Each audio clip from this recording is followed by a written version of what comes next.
Hello everybody, welcome back to the Chelsea Echo. Welcome to your opposition preview of Chelsea versus Liverpool. A big game, of course, obviously, and one which we always look forward to. And we are joined by the wonderful Neil Atkinson from the Anfield Wrap. Neil, how are we feeling? You're good? Good, yeah. Good. Arne Slot's done his press conference. Yeah. Basically said Liverpool haven't been creating enough from open play for months. Don't know what you're all talking about now for. Which, is a direction of travel for the manager to go. But he is endlessly honest. And that's his general view. Today is, yeah. But this stuff that you're talking about, I've been conscious of it for a while. So, hopefully we'll fix it then. Yeah, well, I know exactly what you're talking about. We literally, after you and I had a discussion yesterday for the Anfield Wrap, we'd done a preview just before. After, I can't get my words out, makes no sense. Well, let's start that again. Before we did our recording, we literally were discussing that with Chelsea, how it just seems that we just can't do anything from open play. So, I mean, let's go straight into that, because you guys, I mean, you've basically ground out results at the beginning of the season. You've done really well getting there, and then it seems to potentially have caught up to you over the past couple of weeks with Palace and Galatasaray. How is it watching Liverpool this season in comparison to last season, or are you seeing similarities in terms of the start to last season, which was also a little bit slow, and what we're seeing now? I think that a big part of this is that it was a little bit slow at the start of last season. I think the first 7 of last season, listen, Liverpool get good results. So, but they only really genuinely play well, I'd argue, genuinely well once in that period when they go away to Old Trafford. And we win 3-0 and we look great. But the rest of those games, we have a really sticky first half period against Ipswich, first game of the season. We have a really boring 2-0 win against Brentford. We sort of play well against Bournemouth. What no one quite understood then was Bournemouth were Bournemouth. And what playing well is when you play Bournemouth, is especially at home in a weird way, is a completely different kettle of fish to most football matches, i.e. you're just in a series of 50-50 battles. And if you win 55% of them, you'll probably win the game. And we went 3-0 up at half time and thought, oh my God, this is going to be a cakewalk of a second half. And then they came out second half and absolutely battered us everywhere. And the game finished 3-0, but we were hanging on for dear life at 3-0 as Bournemouth their heads off against us. And then we had a really horrible 6th game of the season, which was away at, and we lose to Nottingham Forest in amongst there. And we have a really horrible 6th game of the season, which was away at Wolves. But Wolves ultimately weren't very good, and they should go ahead, and it finishes 2-1 to Liverpool in the end. And we're not great, and that takes us almost like that's 6 league games, and that's where we were. So, in one of those, the one at Old Trafford, we look good. But we played 6, won 5, lost 1. And you can do exactly the same trick this season. You can go all the way through and say there's performances where Liverpool have shown real character. There's been moments where Liverpool have shown real quality. But what there hasn't been is a grand theme of fluency in terms of this is exactly how we intend to play and look at us executing it. There's bits and pieces that you've seen were good for the first 60 minutes against Bournemouth. I think it's fair to say I actually think we're better than the press. Not just the press, but everyone sort of suggested second half against Arsenal. I think we played really well second half against Arsenal earlier this season. I also, in there think that we do reasonably well against Everton. First half, we battered them. And we were really good against Atletico. So at the minute, there's this desire to look at that and look at all that sort of stuff. We ended up creating more than 2.5 expected goals against Atletico. We won by 3-2. They created 0.4 XG. It's 2 shots, neither of which I think should have been given for offside. This lad stood right in front of the goalkeeper, and I think both of them deflect. So, this is what gets Atletico to the party. But it adds to Liverpool can get 2-0 leads. They can't hold on to them. And then from there last weekend, even at Palace, second half against Palace were good. First half were a mess. Don't get me wrong, but second half were good. So, we deserve to be 3-0 down at half time, but when it goes 1-1, we deserve to be 1-1, if you see what I mean, if you take what you deserve from the start point. And then when we don't win the game, there's not a lot of grouching about it because we deserve to be 3-0 down at half time. But, we do have a little bit of hard lines. And then we were all right first half against Galatasaray and dreadful second. And the issue more than almost anything else, I think, is there's a number of players who the manager's got to deal with a lot of mismatch fitness. So there's a number of players who just don't look as fit or as match fit as you'd like. The worst of these is Alexis McAllister. The most understandable of these is Alexander Isak.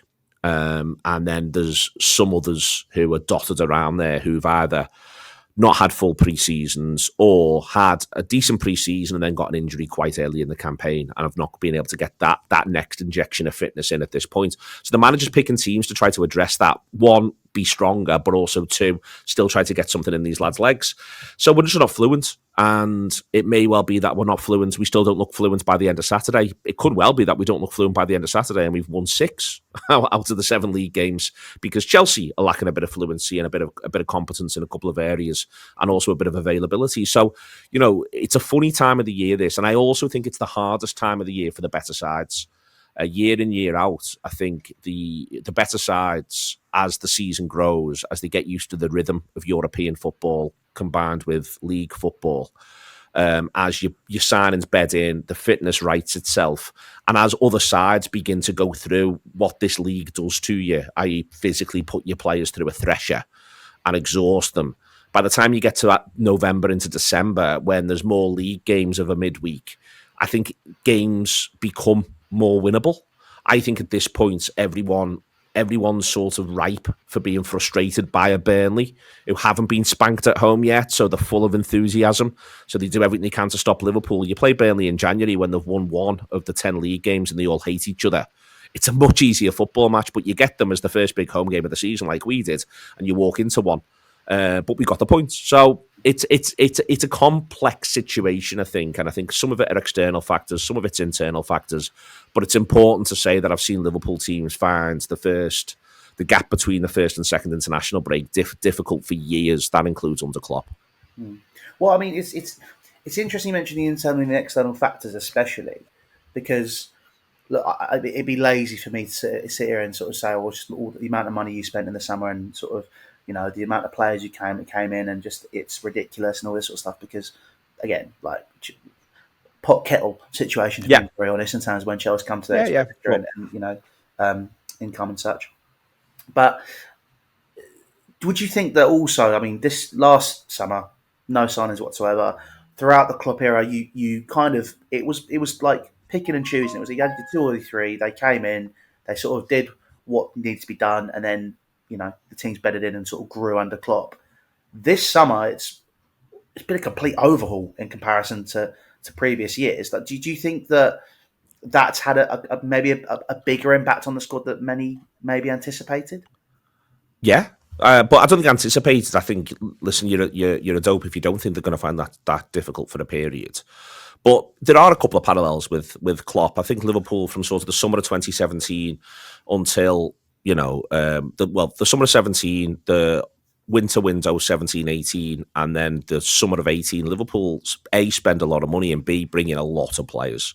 Mm-hmm. So across those windows, you get Mo Salah, Andy Robertson, Virgil van Dijk, Alisson Becker, Fabinho, Naby Keita. I think Xherdan Shaqiri comes in that period as well. Some of these players were just squad players, but there was a lot of players who were integrated into the first team squad across that run.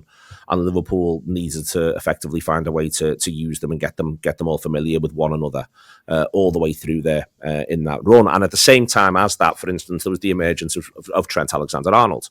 So this Liverpool effectively go through that period and come out the other side of it constantly improving, but by the time you get to the start of the 18-19 season, it's a completely different team. And that's taken place from the end of the 16-17 season. So we have done this before. And that season as well, Liverpool get back qualifying for the Champions League, double that up and make a Champions League final, and are arguably the second best team in the country all the way through the season. It's the season that Mourinho gets United to second and says this is one of his best achievements in football. But Liverpool were better than Manchester United. Liverpool were getting to a Champions League final, and Liverpool were looking electric in the process of doing so and looking like a real thing. So, sometimes that bit can be a little bit deceiving. City get 100 points that year, so everyone knows they're playing for second from quite early on. But my point being is that we have done this before.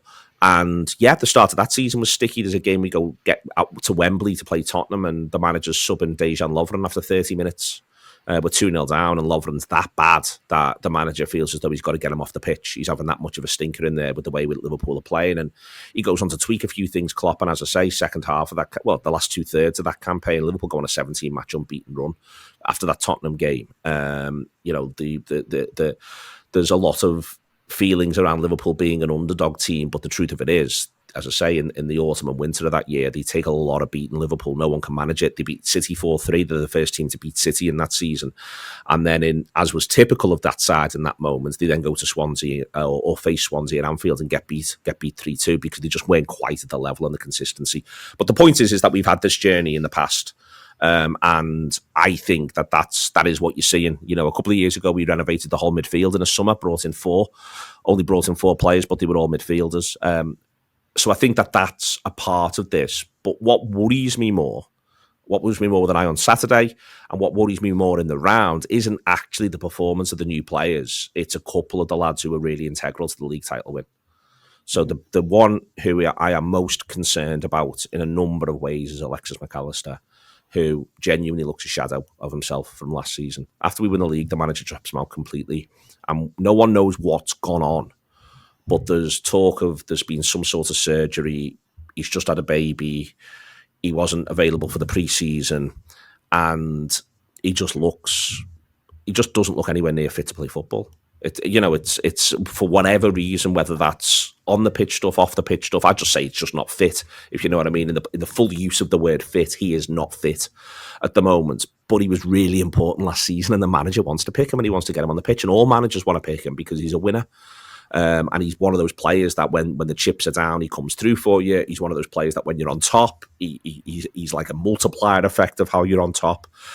He's a brilliant footballer. He's been a great Premier League midfielder the last few seasons. Everyone can see his quality, but he's just nowhere near. He is nowhere near at the moment what you need. And he's the number one player that you're concerned about at this point in time. And then behind him, Konate has had a patchy start to the season. He's been the scene of many crimes and openly perpetrated a few. So that doesn't bode well when it feels as though he's able to get. And a couple of the issues are reminiscent of issues in previous games, in previous seasons. He got dragged into all sorts of bullshit with Mateta, which was reminiscent of when we got beat at Everton, and he got dragged into all sorts of bullshit with Calvert-Lewin. Whereas the smart thing to do was just to say, I'm not going to win this physical battle today, so I'll just drop a couple of yards. You can win the header, mate. You can have the first touch. I'll defend you afterwards. But he's steaming in to go and win the first touch, coming off second best, giving away free kicks, being spun, getting himself into terrible trouble, and then his on-the-ball game weakens because his head's gone. He's all over the place, and that was the case against Palace. He wasn't great against Bournemouth. There's a couple of others. But then he was brilliant against Arsenal. From nowhere, he's absolutely tremendous against Arsenal. So he's a little mini concern as well. And then because bits and pieces of the team isn't quite functioning the way in which you want, you're left going, one, I'd like more out of Salah, and two, well, is Salah playing well or not? And that's currently also up in the air as well. So last season's talisman, who's on the march towards bringing Liverpool the 20th league title, currently is not impacting games anywhere near as much as you'd like. So where we end up then is of last season's key men, where we've got Van Dijk, who's been tremendous. We've got Alisson, who's now injured. Gravenberch has started the season really well and really bright. Szoboszlai is doing really well. But everyone else who I would say was a really important player last season is not quite where you could do with them being, or in the case of Trent Alexander-Arnold, has left. Well, with that as well, though, the Salah's a great example. So in terms of your right-hand side, you've got Jeremy Frimpong, you've got Conor Bradley, you've got Salah, and obviously further forward, I guess in terms of the shape that you play, the Florian Wirtz obviously gets into the box as well. You've got Isak and Ekitike wanting to occupy the same spaces. Is it the system? Is it because last year it was like we were saying at the beginning of the show? No transfers were made. It was almost like it was supposed to be, I guess, a bedding in season for Arne Slot. I don't think people had major expectations of Liverpool last year. No, but those people were wrong. And Arne Slot, from the minute he turns up, says, I'm here to win, and I think we can win the league. It was, Liverpool the season before come third. And I think that the manager then has a very good first half of the season. There's a middle bit of the season where it's very much marked by a combination of injury and his news that he's leaving. And I don't think he's very good at his job. In April and May, Jurgen Klopp. And I've spent enough time with Jurgen Klopp to know if I was to say to Jurgen Klopp, I don't think you were very good at your job in April and May, he'd say, I think you're right, Neil. It's one of the reasons why I felt I needed to go. But Liverpool still got 80-odd points. Liverpool was still in that title race until mid-April. Liverpool were talked down by idiots last summer I'm, genuinely not messing around. It was a ludicrous. People who just weren't paying attention, who tried to act as though there was no way Liverpool were going to get anywhere near Man City and Arsenal. And for me, last season's title race, not dissimilar to this season's, really was 33, 33, 33. I thought we had as much chance as they did before the ball was kicked. We went on and we won the thing because we had really good players. And we had really good players who, as I say, we could have got a bit more out of the year before. The other thing was, whilst everyone focused on the age of our older players last year, what everyone missed was, but Szoboszlai was another year older, another year more, second year in the league. Gravenberch was another year older. Curtis Jones was another year older. Even McAllister, who's the oldest of them, he's only 27 now. These were all players who were moving into their peak age.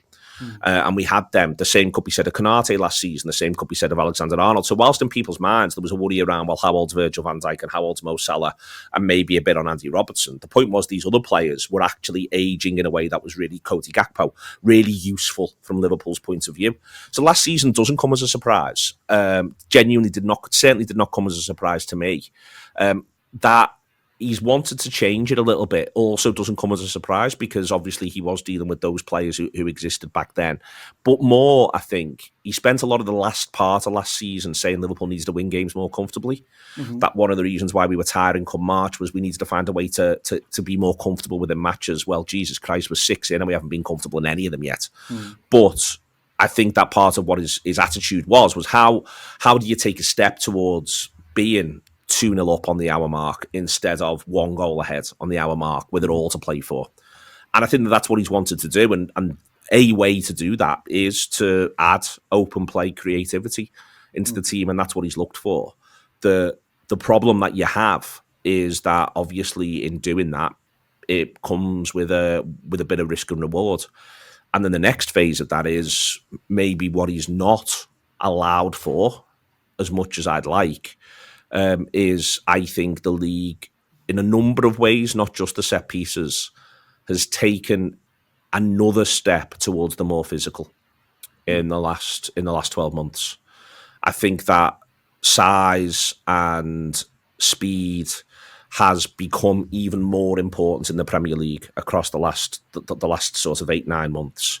I think last season Liverpool weren't as quick as you'd have liked, and I think part of what the investment is in Ekitike, in Isak, who's deceptively fast when he gets going. He's almost got the kick of an 800-metre runner in there. He doesn't look like a sprinter, but when he's kicking for home, he's got it in him.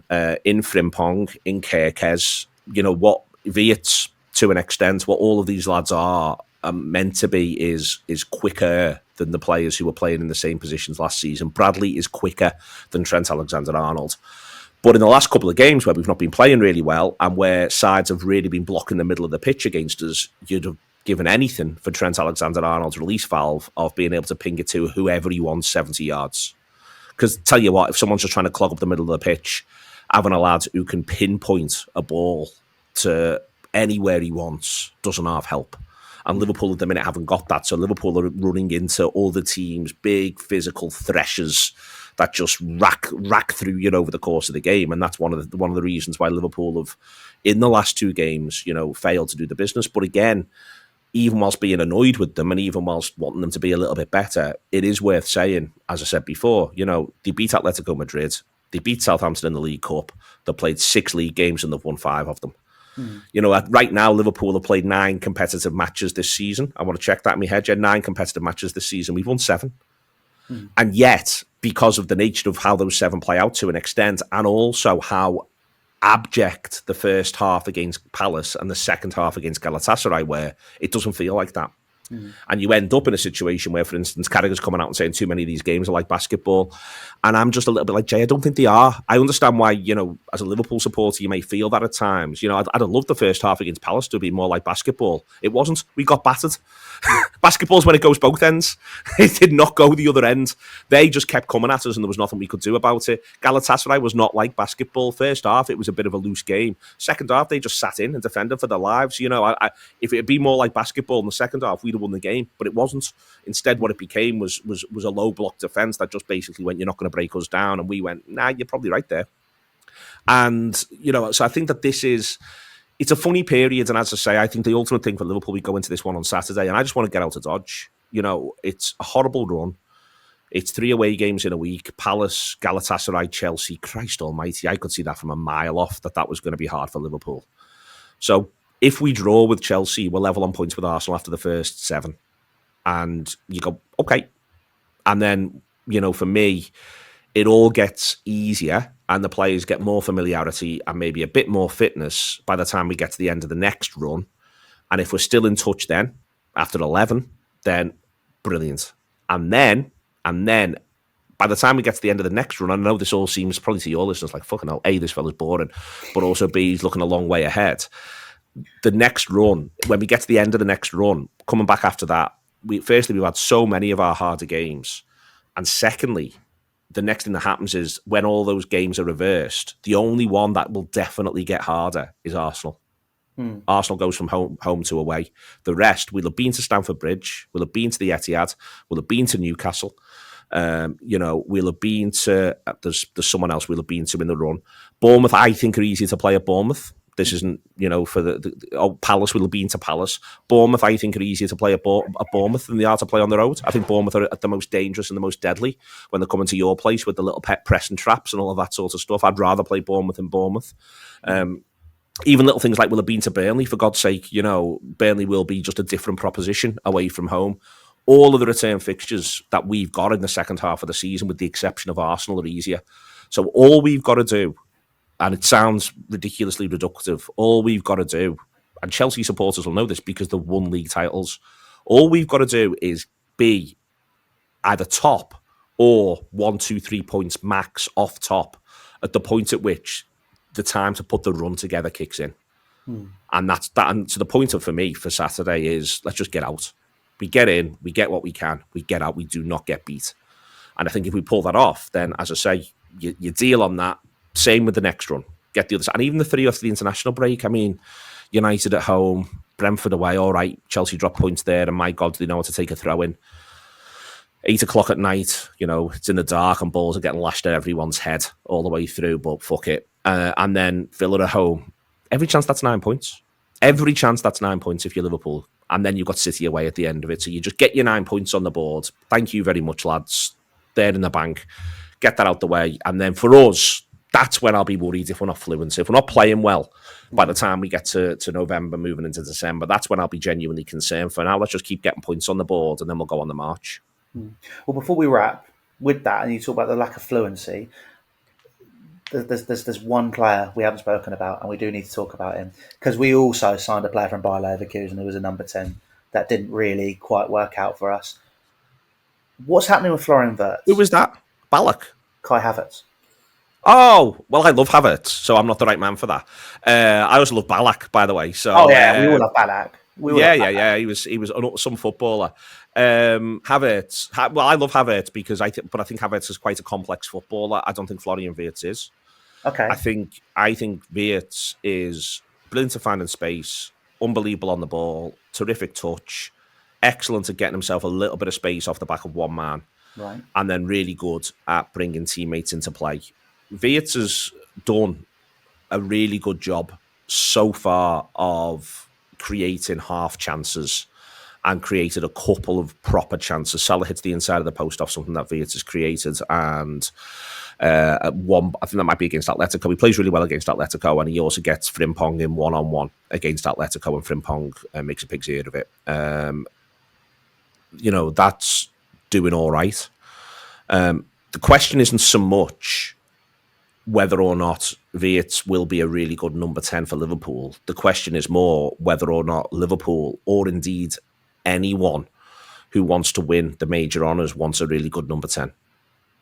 That's the question. The question for me isn't, whether or not Wirtz will be the one who can do X, Y, or Z. The question is whether or not there's room for that footballer in football. Well, could you argue the number 10's making a little bit of a comeback? Because I agree with you to a certain extent. I think, especially sort of the past 5-6 years, maybe before last year, you had 2-8, you had number 6, you had industrious midfield, your creative players were sort of out wide or in the front line, and sort of that's kind of where they sat.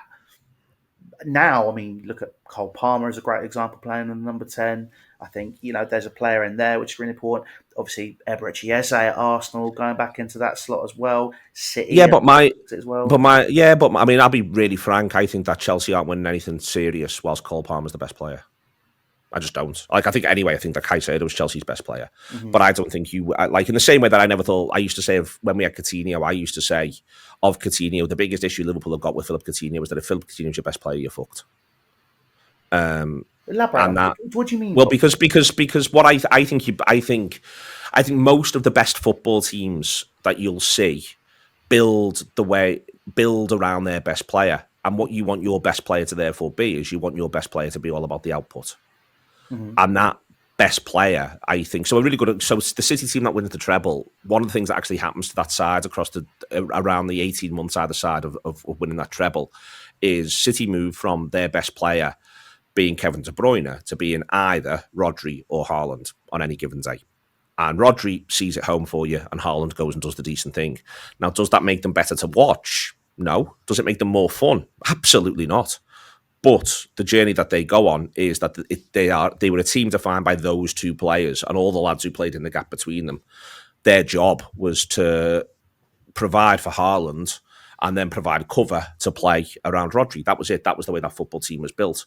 Liverpool, from, in an attacking sense, from the moment Mo Salah turns up, pretty much until the end of last season, Liverpool's attack and shape is built around Mo Salah. And guess what? Mo Salah scored the third most goals in Liverpool's history. Mo Salah last season wins Liverpool the league.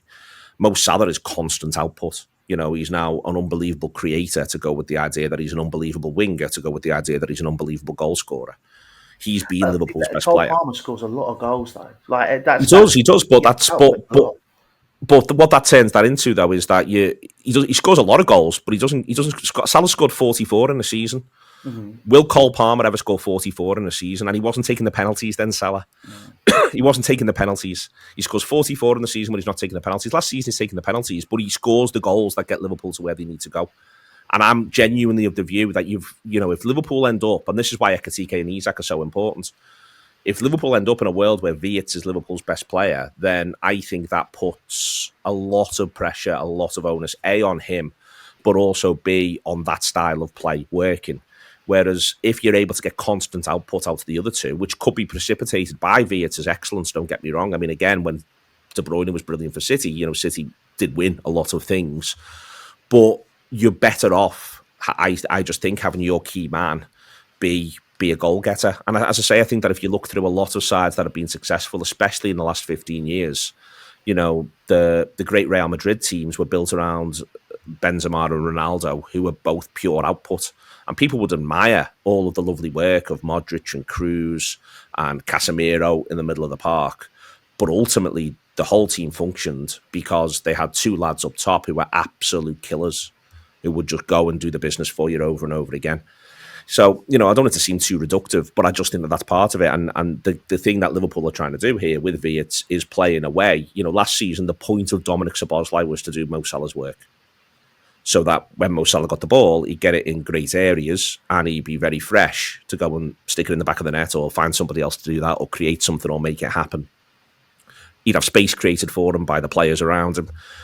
That's going to lessen inevitably around Wirtz. Not that Wirtz doesn't work, he does. He grafts like nothing on earth and he could be a brilliant cog in a really, really good team. And I think that that's what Liverpool have got to find their way to turn him into. And what's interesting is I could argue for the side that have won 7 out of 9 so far this season, that's what Wirtz has been.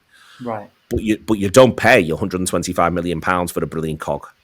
You just don't. That's not how football works. You don't spend that much money if you think that's what he is. Now, it might be that this season that's what he's going to be. And it may well be that as Salah grows older, then Wirtz will become more and more influential for Liverpool, and then we'll see how we go.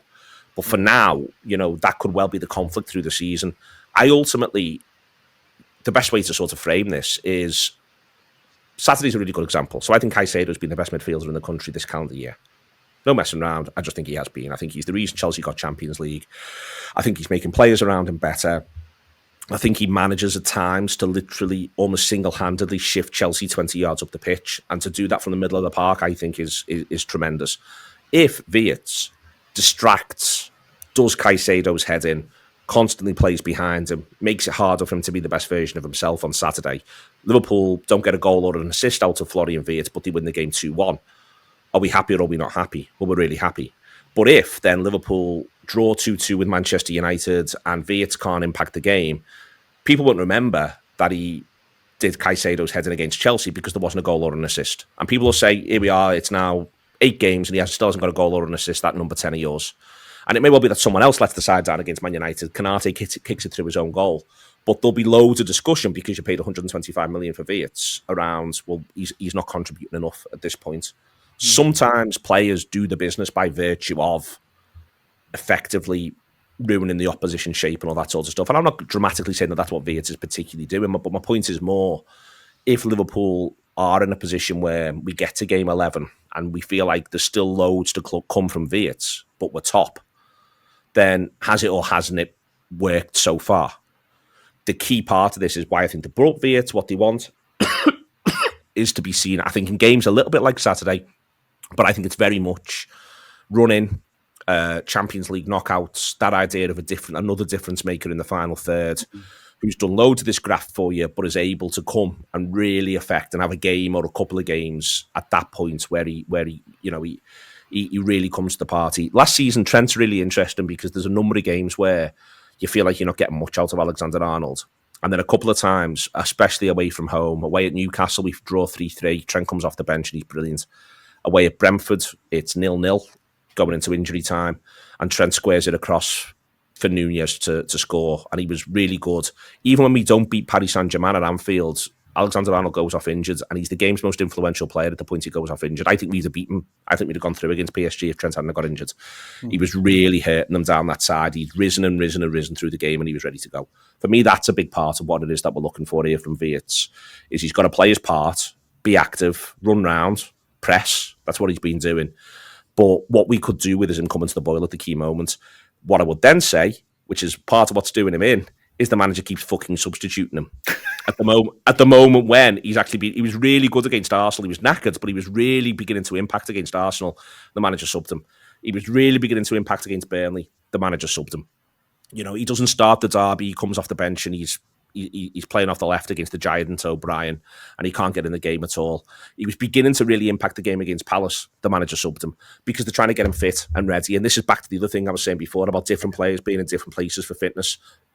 I don't think if Liverpool are in a Champions League quarter-final against Real Madrid and there's 25 minutes to go and it's tight and Liverpool needs something, I hope to God the manager is then not subbing Florian Wirtz. I hope that all of that fitness work has then come to fruition and Wirtz is just beginning to find space and just beginning to impact the game. That's what you're not to do. So for me, this is the key thing with Wirtz, and I do think, and it isn't a cop-out answer, I do think he will be one to judge effectively when you're in March and April, when we've done the season with him. Especially if Liverpool keep winning. It's very different if Liverpool don't keep winning, because then my argument wouldn't so much be whether or is Florian Wirtz good or not, because I think everyone just sort of knows he is. How good he is a conversation, but a better conversation then would be, would Liverpool have been better off to effectively go and buy a 22-year-old Luis Diaz? Would Liverpool have been better off to go and buy another Szoboszlai? Would Liverpool have been better off to go into the season with 5 or 6 pacey forwards rather than put that money on a player who may not be able to be the impact player that Liverpool could need? Because what's brought Liverpool to the party is playing in a way with a robust midfield and 3 really strong forwards on the pitch at all times. Would that have been a better and a smarter use of the cash? And we'll have to wait and see. Yeah, well, we'll definitely be having that discussion when we play each other again. No doubt about that. Be intrigued to see how far he has come. But guys, thank you very much for watching or listening, depending on where you are. If you have enjoyed the video, make sure you drop a sub down below and drop a like on the video. If you're listening, give us a 5-star review. It really does help the pod. Yeah, 5. Sit my hands up and everything, Neil. I've got 5. Exactly. 5. So many stars, but I think we've been worth it. Yeah, I agree. Absolutely. Neil's told you everything you need to know about Liverpool. And if you want to find out a little bit more, make sure to head across to the Anfield Wrap and check out all of their content as well. But we will see you guys next time. Ta-da.